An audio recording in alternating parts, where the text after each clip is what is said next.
നമ്മുടെ നാട് നേരിടുന്ന ഏറ്റവും വലിയ വെല്ലുവിളി വർഗീയതയാണെന്ന് ഡിവൈഎഫ്ഐ അഖിലേന്ത്യാ പ്രസിഡന്റും എംപിയുമായ എ റഹീം. മതത്തിന്റെ പേരിൽ മനുഷ്യരെ ഭിന്നിപ്പിക്കാൻ നോക്കുന്ന ശക്തികൾക്കെതിരെ ശക്തമായ പ്രതിരോധം തീർക്കാൻ നമുക്ക് കഴിയണം.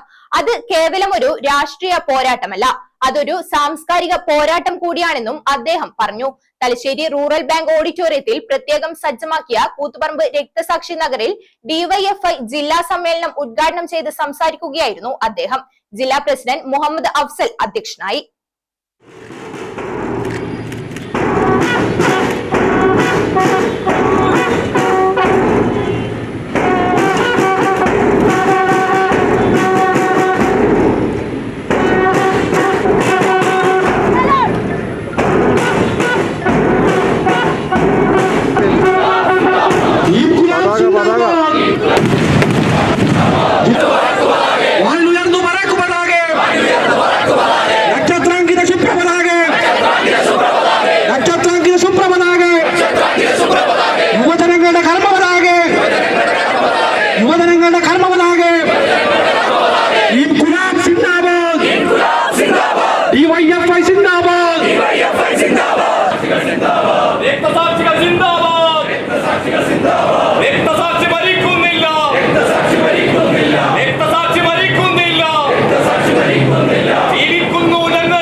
വായനശാലകളും ക്ലബ്ബുകളും കേന്ദ്രീകരിച്ച് വലിയ രീതിയിലുള്ള സാംസ്കാരിക പ്രവർത്തനങ്ങൾ ഡിവൈഎഫ്ഐ ഏറ്റെടുക്കണം. മനുഷ്യരെ ഒന്നിപ്പിക്കുന്ന കൂട്ടായ്മകൾ ഉണ്ടാകണം. നമുക്ക് വലിയൊരു പാരമ്പര്യമുണ്ട്. ആ പാരമ്പര്യം ഉയർത്തിപ്പിടിച്ചുകൊണ്ട് തന്നെ പുതിയ കാലത്തിന്റെ മാറ്റങ്ങളെ ഉൾക്കൊള്ളാൻ നമുക്ക് കഴിയണം. ഈ സമ്മേളനം പുതിയ സമരരൂപങ്ങളെക്കുറിച്ചും പുതിയ പ്രവർത്തന ശൈലികളെക്കുറിച്ചും ഗൗരവമായി ചർച്ച ചെയ്യണമെന്നും അദ്ദേഹം ആവശ്യപ്പെട്ടു. ഇന്നത്തെ ഇന്ത്യ നിയോ ഫാസിസ്റ്റ് പ്രവണതകളുള്ള ഒരു ഇന്ത്യ, ആർക്കും പൗരത്വം നഷ്ടപ്പെടാവുന്ന, ആരെയും ജയിലിലടച്ചേക്കാവുന്ന ഒരു പുതിയ ഇന്ത്യ. ആ ഇന്ത്യയിൽ ഏറ്റവും ശ്രമകരമായ സങ്കീർണമായ ഈ കാലഘട്ടത്തിലെ ഈ കൊടി ഉയർത്തിപ്പിടിച്ചു പൊരുതുവാനുള്ള ചരിത്രപരമായ കടമ നമുക്കുണ്ട് എന്ന് മറന്നു പോകരുത്.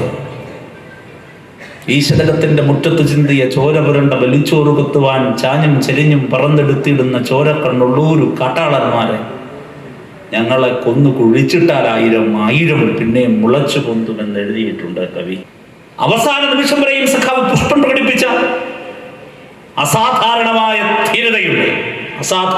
ധീരത, മരിച്ചു കിടക്കുമ്പോൾ പോലും മുഖത്തുള്ള തീക്ഷ്ണമായ ചിരിയുണ്ട്, തോറ്റുപോകാത്തൊരു ചിരി. സംസ്ഥാന കമ്മിറ്റി അംഗം PM അഖിൽ രക്തസാക്ഷി പ്രമേയവും മുഹമ്മദ് സിറാജ് അനുശോചന പ്രമേയവും അവതരിപ്പിച്ചു. മുഹമ്മദ് അഫ്സൽ പതാക ഉയർത്തിയതോടെയാണ് സമ്മേളനത്തിന് തുടക്കമായത്.